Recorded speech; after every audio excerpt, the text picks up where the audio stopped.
y me ponía a imaginar por un momento si alguno de nosotros realmente hubiera soportado una prueba de esas, ¿no? Una prueba de perder tus hijos, de perder tu poder, de perder tu casa, tu familia, de perder tu dinero, de perderlo prácticamente todo en un segundo, ¿no? Y lo más increíble de esto es que Job no sabe que Dios es el que está en medio de todo eso. Efectivamente, Satanás es el autor, por así decirlo, intelectual, pero Dios está permitiendo que esto ocurra. Es un gran libro respecto a la soberanía de Dios. Es un libro que nos deja a veces más preguntas que respuestas, pero que finalmente es un libro que no es para entenderlo en realidad, sino para creerlo lo que está pasando allí a través de toda su narrativa. Al final de la historia ustedes conocen y saben muy bien la gran mayoría que Job sale muy bendecido de allí, ¿no?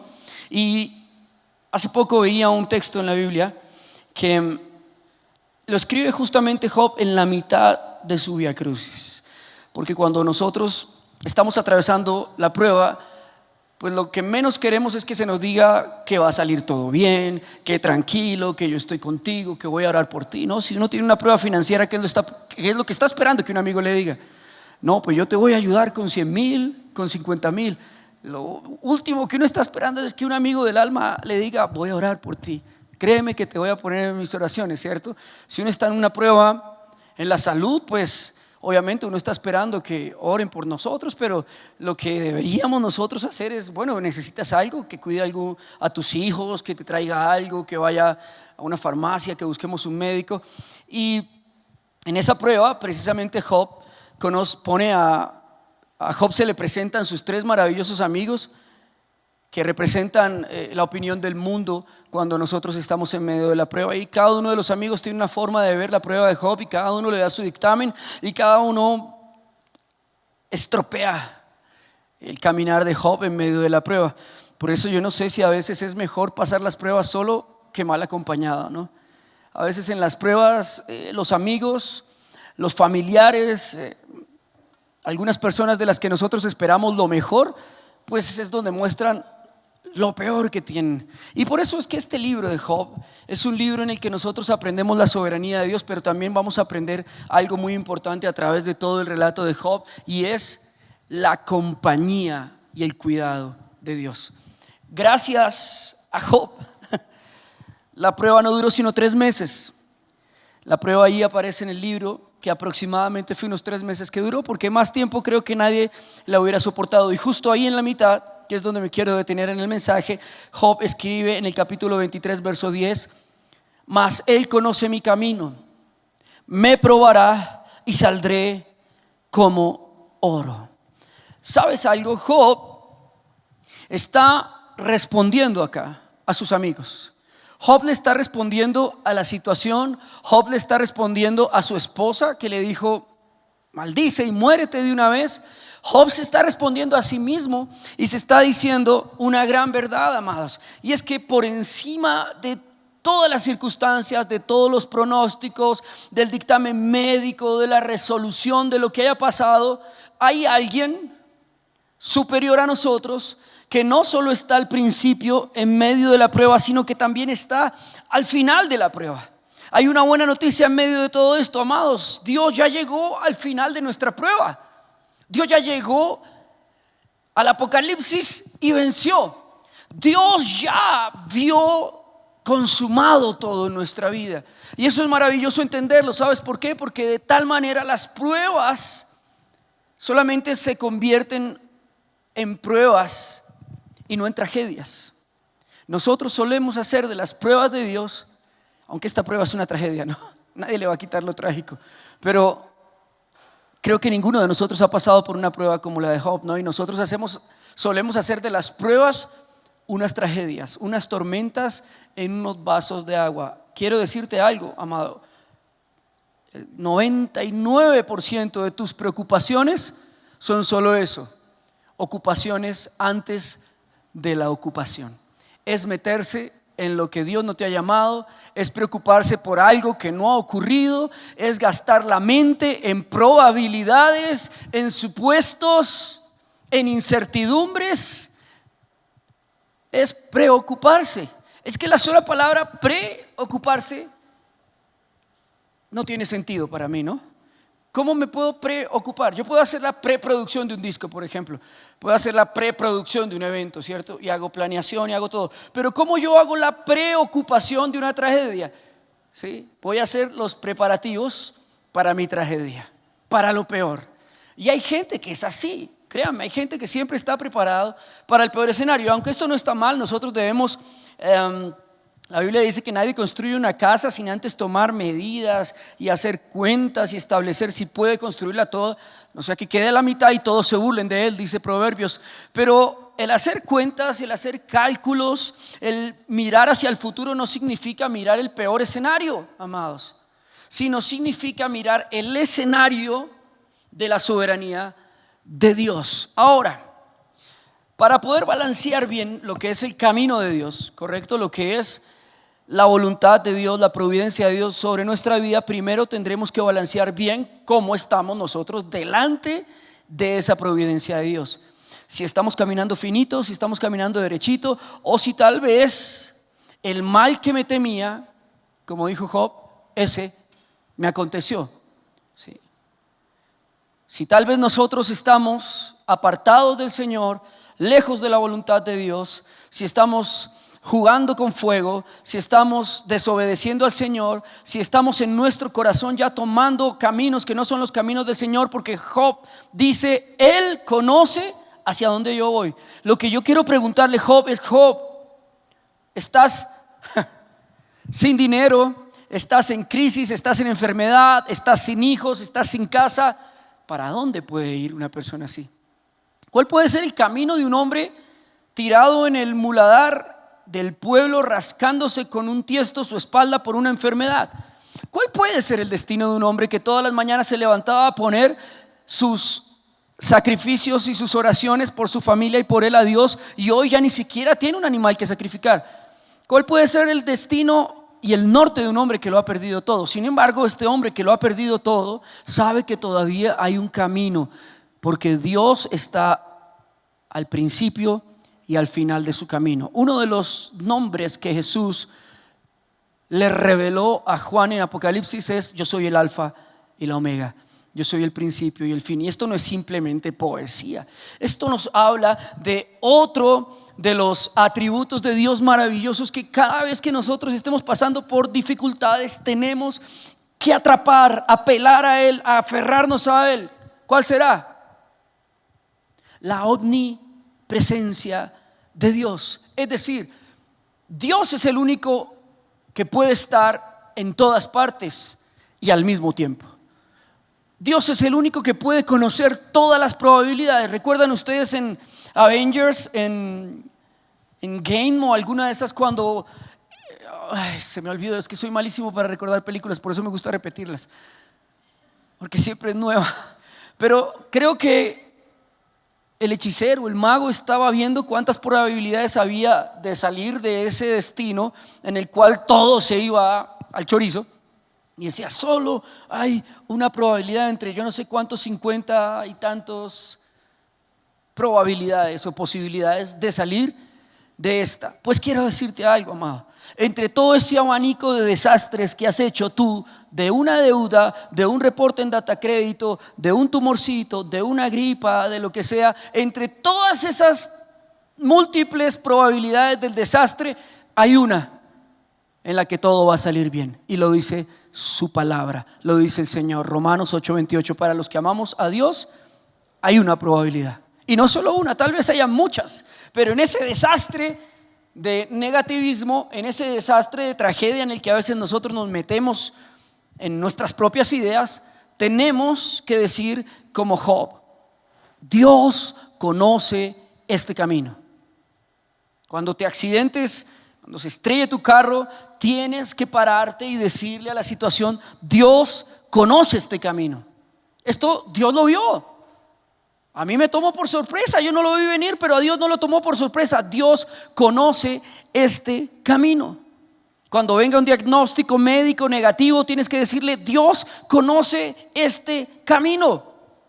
A Dios no lo toma por sorpresa eso. A Dios no lo toma por sorpresa un hijo rebelde. A Dios no lo toma por sorpresa una crisis. No lo toma por sorpresa una pandemia. No lo toma por sorpresa nada. A Dios no lo toma una enfermedad por sorpresa. No lo toma por sorpresa un divorcio. Dios conoce todos los caminos, todas las probabilidades. El problema es, ¿tú conoces realmente el camino?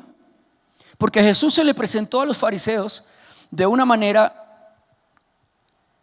que era un código para desacreditar el modelo religioso que ellos vivían. Ellos vivían un modelo religioso basado en el tabernáculo, basado en el templo, basado en el misticismo, basado en las creencias, en el esoterismo, y se volvieron tremendos en lograr sobornar a las personas para mostrarles un destino, mostrarles un camino. Algo muy parecido a los de las indulgencias en el siglo XV con la iglesia tradicional, pero entre los fariseos. Entonces ellos planteaban un camino para la gente, planteaban un camino para Jerusalén, planteaban un camino para Israel, que era la palabra de Dios efectivamente, pero a su libre interpretación.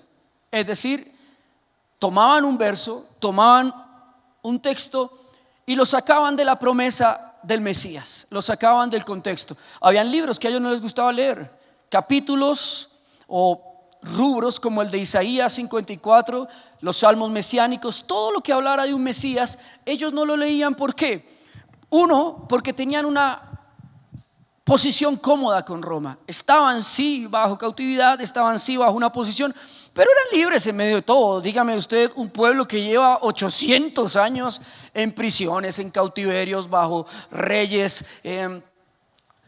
atemorizantes, bajo naciones poderosísimas, que una nación como Roma les diga: pueden adorar, pueden hacer su templo, pueden hacer su religión, paguen tributos y no pasen por encima del César. Dígame, si no, eso es un descanso, ¿no? Es como para nosotros cuando nos dicen, ¿sí?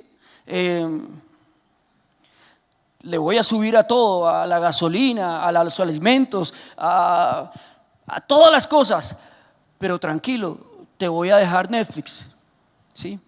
O te voy a dar 500,000 pesos mensuales, no te preocupes. ¿Ves?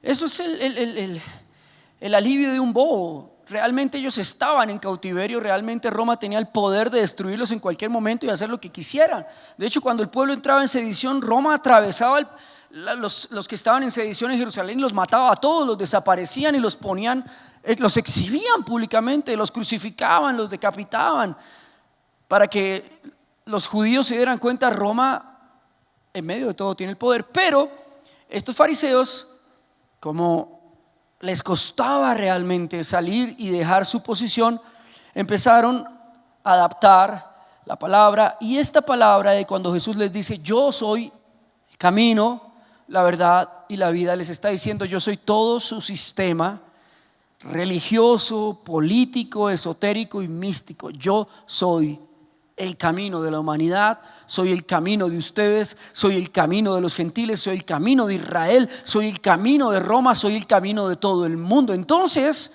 lo que el Señor nos está diciendo, amados, es que a través de Jesús, que esto es un secreto muy hermoso, que Pablo trata de explicárselo al pueblo hebreo, que Pablo trata de decírselo a la iglesia en Roma, en Éfeso, a los Gálatas. Hay un misterio que ustedes no saben, y el misterio está en Cristo, pero no lo han podido ver. Ustedes son muy místicos con Dios y piensan en las profecías de Isaías, de Joel, de Amós, de todos estos profetas que vieron la destrucción y el fin del mundo, pero ustedes no se han dado cuenta que todo el misterio se ha revelado en Jesús. Ahí está todo el misterio. Entonces, el camino de tu vida, amado, el camino de la tragedia, el camino de la prueba, siempre termina en un punto: en Jesús.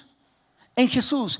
Y la obra de Jesús pone punto final a todas las posibilidades y probabilidades en la prueba. Esto si estamos en Cristo, ¿no? El que permanece en mí, el que está en mí, fuera de mí nada podéis hacer, lo dijo Jesús. Es decir, que cuando estamos en Cristo, este es un mensaje para los que estamos en Cristo y para los que no estamos en Cristo, para aterrizar de una vez y estar en Cristo. Porque miren, Romanos 8:28 tiene una condición, amados. Dice: esto es a los que conforme a su propósito son llamados, es decir, a los que están en la vid. Los que están fuera de la vid, todo les sale mal, amados. Tiende a empeorar. Los que no están en Cristo, las probabilidades son desastrosas realmente. Para los que no tienen la esperanza del Señor en estos últimos tiempos, es un desastre las probabilidades. Mira lo que dice la estadística, que el mundo se va a acabar, que el calentamiento global, que las crisis mundiales, que la hambruna, que la próxima pandemia, que la crisis en la familia, que todo va mal, mal, mal, mal, mal. Esas son las probabilidades del mundo. O es que el reloj del fin del mundo le faltan 5 segundos y ya se acaba todo. Son un desastre. Las probabilidades para los que no tienen la esperanza de Jesucristo son un desastre. Pero por eso Jesús les dijo a todos, al sistema religioso, al sistema espiritual, al sistema político: yo soy el camino y vine al mundo para mostrar ese camino. Fuera de mí nada sois. Fuera de mí todos los caminos son de perdición. Fuera de mí todas las probabilidades son una tragedia. Fuera de mí todo lo que tú intentes hacer es un desastre. Y por eso yo prefiero estar firme en el Señor, estar firme en la fe, todo lo que haga fundamentarlo en Cristo, en su obra y en su sacrificio en la cruz del Calvario, que dice, amado, que allí de ser pecadores nos convertimos en inocentes. Es decir, que tu camino, esto es lo interesante, pobre Job, pero para nosotros, aunque estemos pasando por una tragedia tan desastrosa como la de Job, cuando yo pongo todos esos elementos de esa tragedia y los pongo en el sacrificio de la cruz, donde Jesús se puso por mí en mi enfermedad, donde Jesús se puso por mí en mi deuda, donde Jesús se puso por mí en mi aflicción, en mi dolor, en cada sufrimiento y padecimiento de esta vida. Porque es que la cruz no solo sirve para la salvación eterna, sirve para la salvación eterna, pero sirve para vivir una vida en plenitud. Eso es importantísimo. Jesús no solo es el salvador de la humanidad, Jesús es el proveedor de la humanidad, Jesús es la promesa de la humanidad, Jesús es el Padre de la humanidad, Jesús es el pan de vida, Jesús es la fuente de agua que nunca termina. Jesús es todo, es la plenitud, dice Efesios 1. Él es la plenitud, es decir, Él llena todas las áreas, cada una. No la puede llenar solo en la eternidad, porque si no, esta vida sería una desgracia. Y la promesa de salvación seguramente solo la recibiríamos cuando nos estuviéramos muriendo. Si las garantías de que nuestro camino con Cristo no fuera a ser un camino de bendición, créeme que yo no me convierto sino hasta cuando vea al ángel de la muerte a metros. Padre Santo, perdona mis pecados, escribe mi nombre en el libro de la vida. Amén. ¿Para qué voy a vivir una vida en desgracia, en pecado, sin plenitud, sin éxito, sin propósito, si al fin de cuentas cuando me vaya a morir voy a tenerlo todo? Pues nadie quisiera vivir en esta vida, ¿no? Nadie lo quisiera hacer, pero ese es uno de los misterios, que nuestra vida en Cristo tiene un camino, tiene un destino, y en ese camino Dios está en cada escenario, en cada puerta, en cada segundo, en cada momento. En Cristo hay un camino predestinado para ti.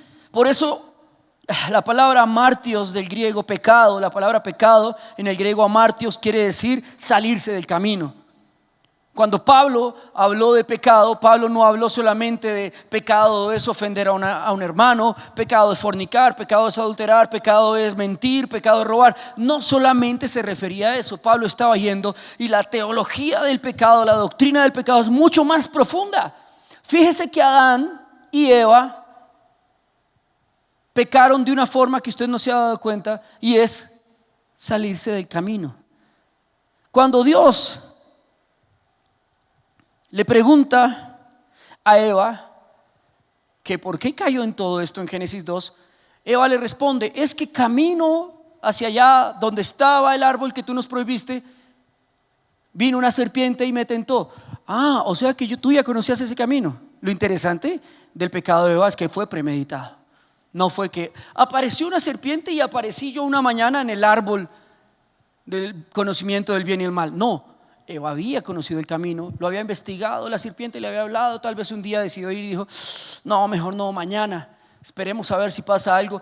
premeditó eso. Entonces, amados, salirse del camino no es algo que pasa porque yo veo a una chica bonita y digo, ay, me salí del camino y peco, bésame. Así no se puede pecar. De hecho, el pecado no funciona así, menos con tanto feo.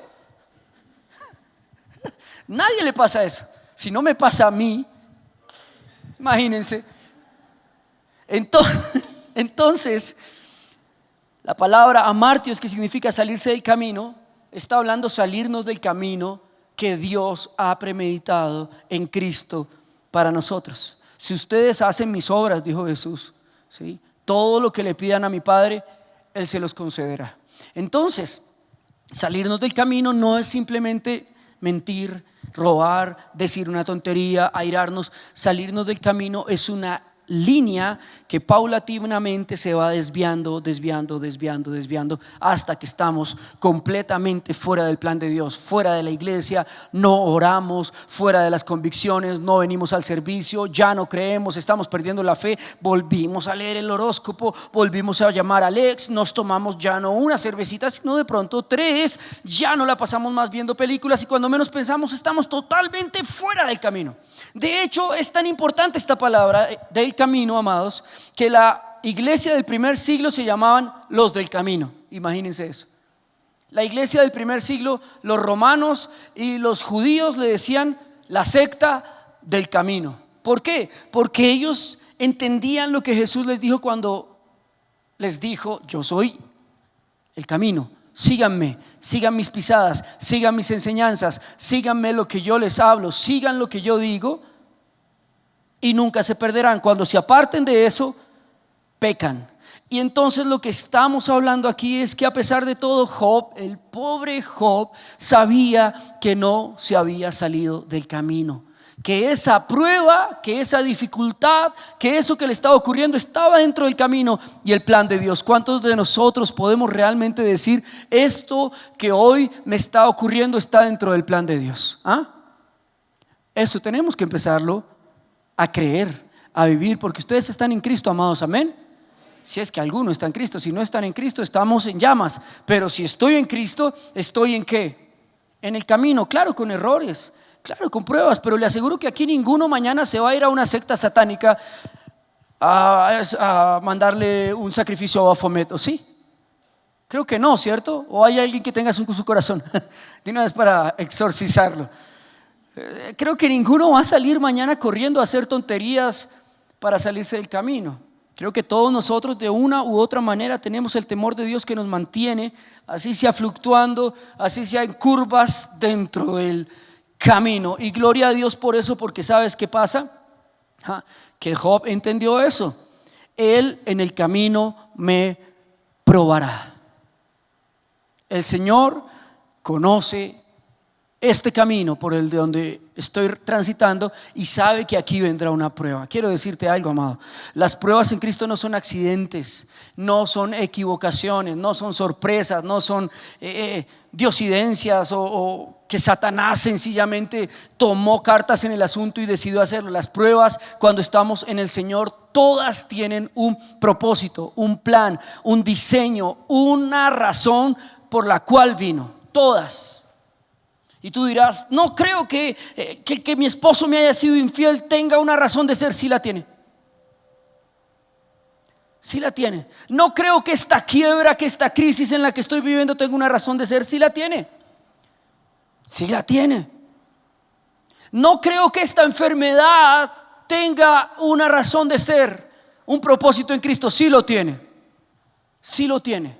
Porque para los que amamos a Dios, lo tiene, amado. Para los que amamos a Dios, cada cosa que nos ocurre hacen parte del camino, amado. Así que cada vez que se te enfrenten esos gigantes, esos Goliat, esas malas noticias, tú las tienes que afrontar diciendo: esto hace parte del camino, esto hace parte de la aventura. Y no solo es una aventura, amados, la palabra dice la buena aventura. Jesús lo dijo, amados.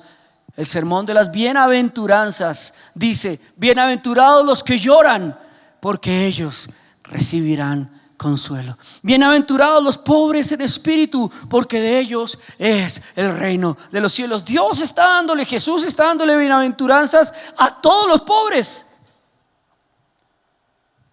Bienaventurados los gorditos, bienaventurados los calvos, bienaventurados los vaciados, bienaventurados los que les hacen bullying, bienaventurados. Esas bienaventuranzas encierran a todos los perdedores entre comillas, pero que saben que están en un camino, siendo probados por Dios, siendo afinados por el Maestro, siendo fundidos en el horno de fuego, para que de cada uno de ellos salga lo mejor y puedan proseguir a la meta hasta esa gran salvación en Cristo, amado.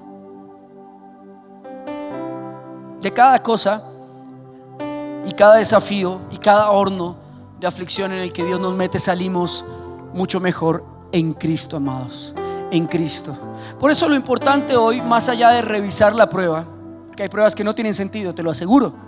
Yo he pasado pruebas en mi vida que me he parado delante de Dios y le he dicho: ¿y aquí qué hacemos? Estoy seguro que tú nunca te has parado frente a una casa que se está incendiando, en la cual hace 2 días acabas de comprar todo nuevo, ¿cierto? ¿O sí? ¿Se te ha incendiado una casa? No, entonces tiene sentido que se incendie la casa de esa manera. ¿Te ha quemado tu casa un pastor? A mí me pasó. A mí un pastor me quemó mi casa, toda completica, en Estados Unidos. No era ni mía, era alquilada. Quedé en la calle porque un pastor me quemó mi casa. ¿Ah? ¿Eso tiene sentido? Cierto que tú hubieras dicho: uy, pero me salí mucho del camino, Señor, para que esto esté pasando. No, estaba dentro del camino. Hasta ese absurdo que pasó estaba dentro del camino.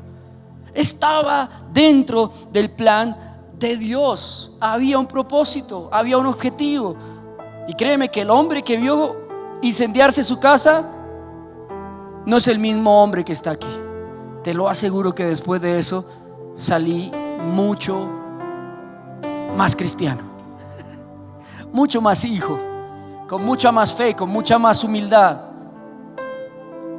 Podría decirlo, con mucha más credulidad de Dios. Aunque eso le rompiera la fe a cualquiera, Dios sabe cómo prueba a cada persona, amados. Y no todas las pruebas son para todos. Por eso gracias a Dios por Job, porque Dios sabía que Job iba a soportar, aguantar esa prueba sin renegar, sin doblarse, sin salirse del camino. Cada prueba que Dios le da a cada persona es exactamente la que puede soportar. Ni 1 milímetro más, ni 1 milímetro menos. La palabra de Dios dice que nadie puede ser probado más de lo que pueda resistir, sino que Dios juntamente con la prueba dará la salida, además, para que pueda soportar la prueba. Es decir, que a cada prueba nosotros tenemos cómo enfrentarla. Si Dios permite que el diablo toque tu salud, te aseguro que te dará la forma de enfrentar la enfermedad, de sacar lo mejor de ti en esa enfermedad. Como Pablo decía: un aguijón en mi carne que saca lo mejor de mí. Me humilla mi orgullo, me hace una persona que no sea vanagloriosa, me hace una persona humilde. Ese aguijón en la carne, saco lo mejor de Pablo, ese aguijón. Si Dios permite una quiebra en tu vida, va a sacar lo mejor de ti. ¿Cuántas veces estos hombres millonarios de Walt Disney, de el general Kentucky, todas esas historias que cuentan los coaching hoy en día, cuántas veces quebraron esos tipos? A mí me sorprende pensar cuando yo entro a un Kentucky y ver el viejito rubio con pelo blanco con las costas, pensar que ese tipo se hizo millonario anciano en su última intento, en el último momento. Me impresiona ver estas cosas, amados. ¿Por qué? Porque nosotros nos quitaron el celular en la calle y ya se nos acabó el mundo, ¿sí? Nos dejó una novia a los 20 años, ¿no? Todavía les falta por vivir un reguero y, ay, pastor, es que era la mujer de mi vida. Pero si tienes 20 años, ¿cuál vida? No tienes nada por el frente, no ha vivido nada, ¿sí? Miren, lo más extraño que escuché el otro día, ojalá no me vaya a matar él por esto que voy a decir, es un muchacho, un jovencito de la iglesia, que me decía que tenía fatiga por trabajo. Tiene 21 años. Yo: pero ¿desde cuándo estás trabajando? ¿Desde los 6? ¿Desde los 5, mano? ¿Y fatiga por trabajo?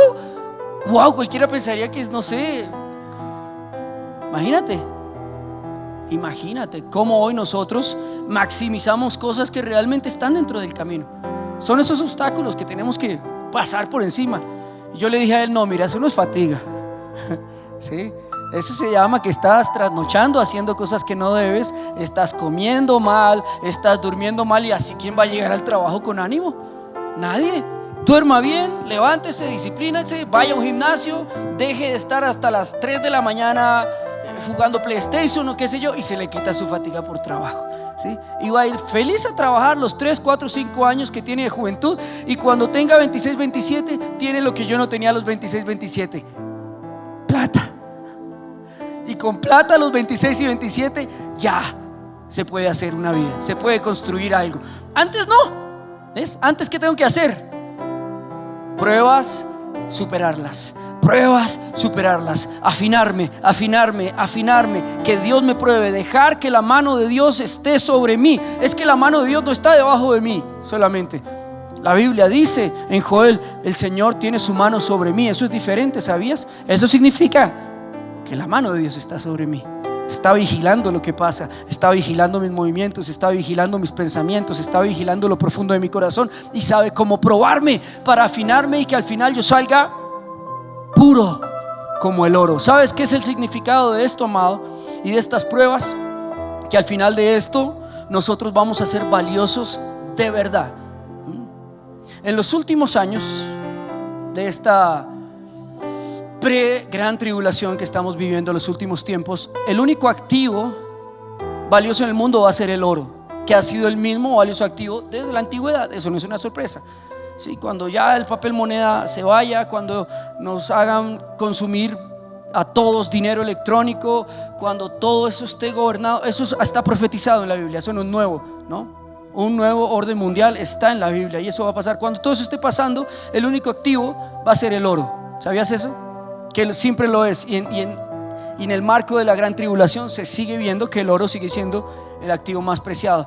Y por eso el Señor usa siempre al oro como ese metal precioso que nunca se deprecia, que siempre tiene un valor activo, que siempre tiene un uso. Pero el oro tiene una forma especial y particular de forjarse, de convertirse en una joya. El oro, cuando tú lo ves a primera vista, puede estar como carbón, puede estar entre las piedras, es difícil de reconocer. Cuando yo trabajé, entre todos esos trabajos, en orfebrería, era joyero también.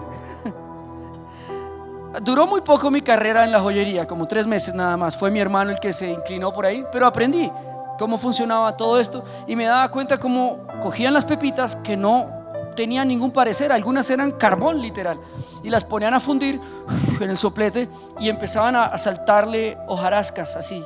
El carbón empezaba a separarse rápidamente, era visible que se podía notar esto, y quedaba finalmente el oro. Había que pasarlo por mucho fuego para que se pudiera usar. Una vez el oro estaba así, todavía no estaba listo, no estaba lo suficientemente compacto y moldeable, entonces había que pasarlo por una aplanadora. Entonces le daban martillo al oro, tan, y lo hacían como una laminita, y lo pasaban por una aplanadora hasta que salían las láminas delgadas, y ese sí era el oro que se podía convertir en una joya.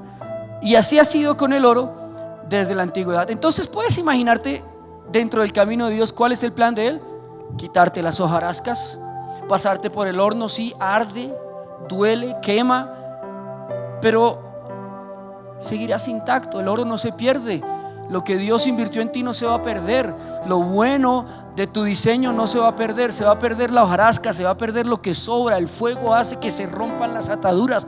Cuando Sadrach, Mesach y Abednego fueron pasados por el horno de fuego, la Biblia dice que lo único que se perdió fueron sus ataduras. Ni un cabello se les quemó, ni su ropa. Exactamente es lo que Dios le estaba haciendo conocer espiritualmente a Job. Tranquilo, de aquí nada se va a perder. Nada se va a perder, y se lo está diciendo un hombre que ya lo ha perdido todo. Hoy quiero decirte de parte del Señor, amado, amada, nada se va a perder. Nada se va a perder. Nada de lo que Dios ha invertido en ti se va a perder. Nada de las cosas valiosas que Dios ha puesto en tu vida se va a perder. Lo único que vas a perder es la hojarasca, el pecado, lo que sobra, lo que no te deja ver, lo que no te deja moldear a la forma y al propósito de Dios. Por eso dice que los que amamos a Dios conforme a su propósito, a los que está formándonos, a los que nos está moldeando, a los que les dijo: ¿acaso el barro puede reñir con el alfarero? No, Así que seamos como ese barro que se deja moldear, que se deja tratar, que se deja martillar de vez en cuando, que se tiene que someter al horno. Seamos como ese oro del orfebre que se deja primero tal vez extraer del mundo, extraer de lo vil y pasar por el fuego para que las hojarascas y todo lo que no sirve sea quemado, pero después tiene que ser moldeado por el Señor en su carácter, después de que nos quita el pecado, después de que nos quita las cosas oscuras del mundo, de nuestra naturaleza caída. Dios tiene que empezarnos a dar forma en su propósito, algunos forma de pastor, algunos otros forma de maestro, algunos otros forma de evangelista, algunos otros forma de profeta. Yo no sé qué forma quiera darte Dios, pero Dios te está dando una forma, y esa forma sencillamente va en contra de la que tenemos actualmente. Entonces tiene que trabajar. Las pruebas no son otra cosa diferente que el cincel de Dios para sus hijos. Si te está probando Dios es porque hay algo en tu vida que tiene que enderezar. Hay áreas en tu vida que tiene que moldear. Hay cosas en tu vida que tiene que darles su diseño, porque al final eres una joya valiosa. Al final eres un instrumento de honra en las manos de Dios. Mira, ¿sabes algo? Hay algo que yo aprecio mucho de lo que Dios hizo con mi vida al día de hoy, después de 14 años de ser una basura.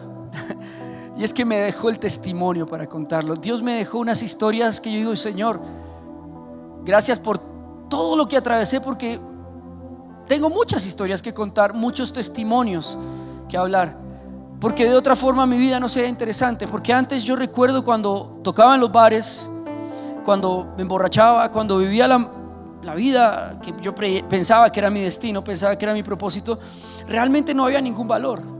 Y hoy, cuando miro realmente objetivamente a ese hombre que Dios formó allá, todavía me cuesta trabajo creer. Digo: Señor, gracias, porque era increíble pensar que de esa desgracia pudiera salir algo bueno, pudiera salir algo de valor. Pero hoy en día, amados, te lo aseguro y te lo puedo decir, puedo gloriarme en el Señor y decir: Señor, tú estás haciendo una obra, tú estás tratando con un hombre, estás tratando con su carácter, te estás glorificando a través de él y estás haciendo la obra en muchos otros. Gracias, Señor, porque hoy tal vez no sea una joya preciosa, estoy seguro de eso, pero por lo menos estoy en el taller de Dios. ¿Cuántos están en el taller del Señor? Denle un aplauso fuerte al Señor. Póngase de pie y vamos a orar. Ponte de pie y vamos a pedirle al Señor que, sobre todo, ¿sabes qué le pidamos al Señor en la prueba? Que nos ayude a ser sensibles a lo que Él quiere hacer, amados, a no tener dureza en nuestro corazón, a ser sensibles a su dirección, a entender y no preocuparnos y no tomar decisiones apresuradas en medio de las pruebas. Aprender a estar quietos, orar, confiar, bendecir la prueba y saber quién es Dios en medio de la prueba. ¿Sabes por qué? Porque Job, después de esos 3 meses, amado, la Biblia dice que Dios le dio el doble. Así que créeme que de ninguna prueba sales escaso.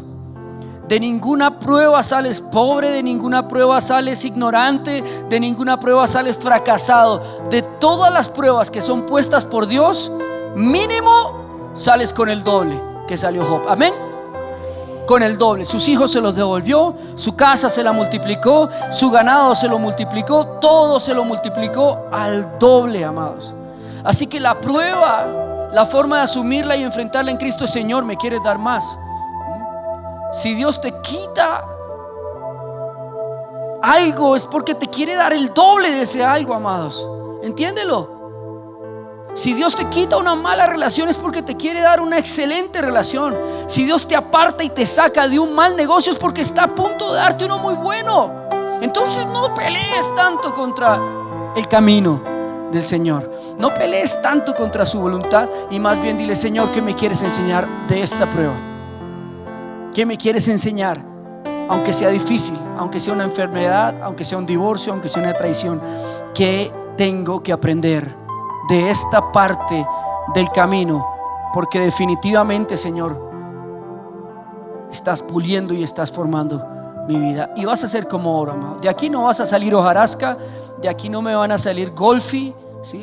Ni alpaca, ni bronce con baño en oro. De aquí salimos oro puro de 24 quilates, joyas preciosas, amén. De aquí salimos así, o si no, salgámonos de una vez. Eso fue lo que yo le oré al Señor. Señor, si a mí me vas a dejar a medias he vivido toda la vida. Así que o lo hacemos bien o no hagamos nada. Amén. ¿Son capaces de orar eso esta noche conmigo? Conviene, amados, conviene, seguro. Nada de lo que tú pierdes en el Señor o dejas morir en el Señor queda sin fruto. Si el grano de trigo no cae a tierra y muere, queda solo. Pero si muere, ¿qué pasa? Mucho fruto, mucho fruto. Así que muramos en esa prueba. Muramos al orgullo, muramos a la autosuficiencia, muramos a la incredulidad, muramos a la impaciencia. Y dejemos que el Señor resucite nuestras vidas en su camino. Señor, yo te doy gracias esta noche porque sé que muchos están atravesando por pruebas, por dificultades en su vida, por desafíos, Señor. Se están enfrentando, Señor, a gigantes tal vez. Y no tenían una palabra de consuelo esta noche que les dijera: tranquilo, estás en el camino. Yo estoy en esta parte de la historia.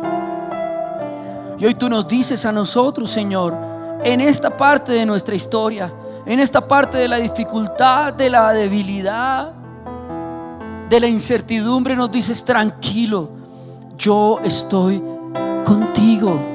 Yo conozco esta prueba, conozco este desafío, conozco por qué estás acá y sé cómo vas a salir de acá, dice el Señor.